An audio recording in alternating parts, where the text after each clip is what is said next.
This is a CBS 4 News special report. Live coverage of campaign 2018, primary night. And always an interesting night. Thanks for joining us. I'm Jim Benemann. And I'm Karen Lee. We are getting results from the primary to set the tickets for the November election. Yeah, that's right. For the first time in 20 years, actually had contested races on both the Republican and Democratic side for governor. That's because Governor John Hickenlooper can't run. He is term limited. Yeah, political specialist Shaun Boyd joins us now. And Shaun, we were talking earlier tonight about how you thought this was going to be kind of a mystery tonight. We didn't know how things were going to turn out. Is it what you expected? I thought it would be closer, given the flurry of last-minute spending. You know, we had millions of dollars coming in those last couple weeks, but the two presumed front-runners at the beginning both notched solid wins in the end. So this is how that governor's race looks for November. Congressman Jared Polis won the Democratic primary. He has represented District 2. Walker Stapleton received the Republican nomination. He's currently the state treasurer. Let's dig into the numbers a little deeper. This is how it ended up on the Democratic side. You can see Jared Polis with 45% of the vote, and Kerry Kennedy, Mike Johnston not even coming close at 25%, 23%, and Donna Lynn trailing out in the single digits at 7%. Let's look at the Republican numbers now, how it ended up. We've got Walker Stapleton, 49%, almost 50% of the vote there. Victor Mitchell, far behind, 20 points behind with 30%. Greg Lopez, 12%. And Doug Robinson, again, he's single digits, too, at 9%. Yeah. So in the end, not even close. You know, I thought given this last-minute spending in this race, we were going to see, you know, some close races. Yeah, here. you know, one thing people were talking about, Shaun, going in was how deep the field was on the Democratic side in particular. Do you think in the end it worked out for Polis because there were other very qualified candidates who split so much of the vote? That's right. And they were, I think he carved out a niche for himself, too. And environmental candidate, or how do you describe him? Yeah, well, multimillionaire, too, right? Sure. I mean, he spent more than $11 million of his own money, so he was able to get his message out there. And that's not to say that Kerry Kennedy and Mike Johnston didn't also get their messages out. Donna Lynn didn't take in as much money, so wasn't able to run as many ads, and she also jumped in the race later. But I think when you've got candidates that don't have a lot of daylight between them on the issues, you know, they are going to split the vote, you know. Yeah. So, but in the end, I think Polis, the money factor helped him. The name recognition factor helped him, frankly. Yeah, everybody knew him. Right. Yeah. Donna Lynn probably expecting John Hickenlooper to endorse her since she was lieutenant governor. Well, would that have been a naive assumption?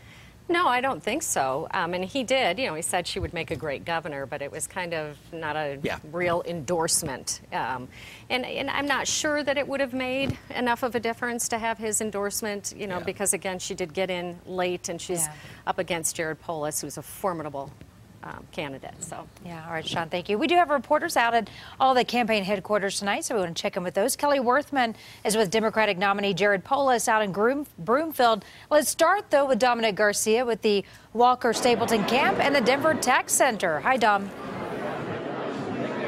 Karen and Jim, safe to say a very happy crowd behind me. In that crowd, a lot of the usual suspects when it comes to the Republican Party, former Representative Bob Beaupre, former Governor Bill Owens. And when we talked to them, you talked to his supporters, it was clear. They came into tonight very confident, and it didn't take long for us to learn that, in fact, Walker Stapleton did win. Now, when he first got on stage, the first thing he did was congratulate his opponents for a hard-fought campaign. Next, he called for unity in the Republican Party and said that's going to be important because come November, he now knows he's going to be facing Jared Polis, and he wasted no time going after him. Elections are about choices. They're about the direction we want to see Colorado head in the future. Tonight, we celebrate the first step, and we will offer Colorado a hopeful economic vision for all of our children. Colorado can do better, and we must. Tonight marks a new beginning for what has already been a long campaign. But make no mistake, the next 4 months are what matters most. The next 120 days will determine the Colorado we want for my children and for yours.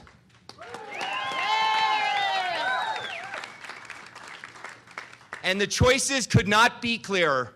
The differences could not be more stark. Just 2 years ago, we defeated a terrible public policy idea for a state-run single-payer healthcare system because we knew that it would cost Colorado a minimum of $10 billion and drive jobs and businesses out of our state. But now Jared Polis supports a government takeover of your healthcare.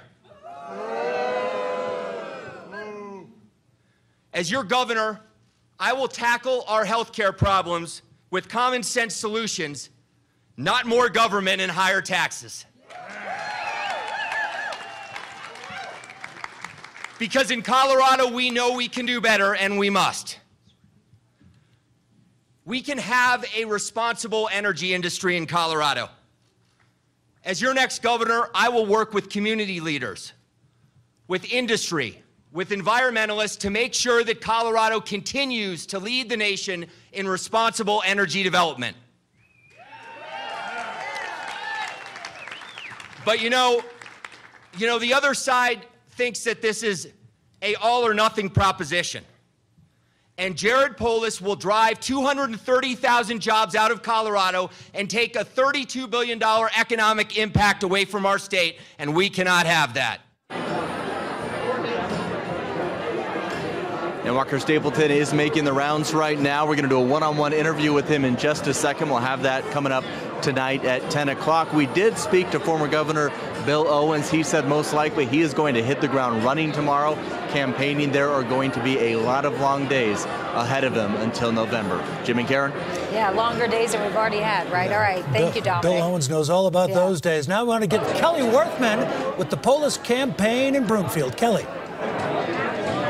Jim, there is a lot of energy in this room. You can probably hear it with this party that's here behind me. And a lot of that energy comes from the fact that Representative Polis is just making his way back into the room here. You can see where he's meeting a lot of his supporters and even some other elected officials. It's kind of hard to see. We're up here on this podium with a lot of camera equipment. But again, a lot of energy in here. All of these supporters, they really began cheering and chanting as soon as they knew that Polis was the nominee, the Democratic nominee for Colorado's next governor. And when Polis made his way into the room earlier this evening, it really only got louder in here. Polis did take to the podium to first thank his opponents, as well as the thousands of volunteers who helped him get to this point. Then he spoke of the type of leadership he has and that Colorado needs. Leadership is not about dividing people. It's about finding ways to bring people together around a bold vision for what we can be, an aspirational vision for Colorado's future. And that's what this campaign that you created is all about, and that's the kind of governor that we expect here in Colorado.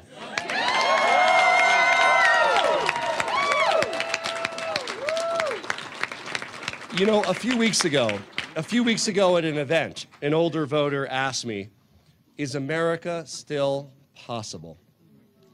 And I answered, not only is it possible, it's an absolute certainty. America is here, and we will grow stronger, because you know what? America is about so much more than the actions or divisiveness or tweets of any one person or the turmoil of any one moment. It's about us. It's about an unabiding belief and hopefulness and optimism that leads us to dream and to be bold, and a belief that guides us to know that in this country, anything is possible with vision and hard work. A belief not just in ideas, but in the people, the great people of this state and of this country that turn ideas into action. And if you want proof, just take a look at the awesomeness of Colorado and our unwavering spirit that Coloradans have, that have made this, hands down, the best state in the United States of America.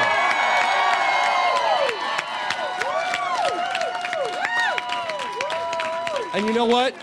You know what? Together, we're going to make Colorado even better, even stronger. We'll build an economy that works for everyone in every part of our state.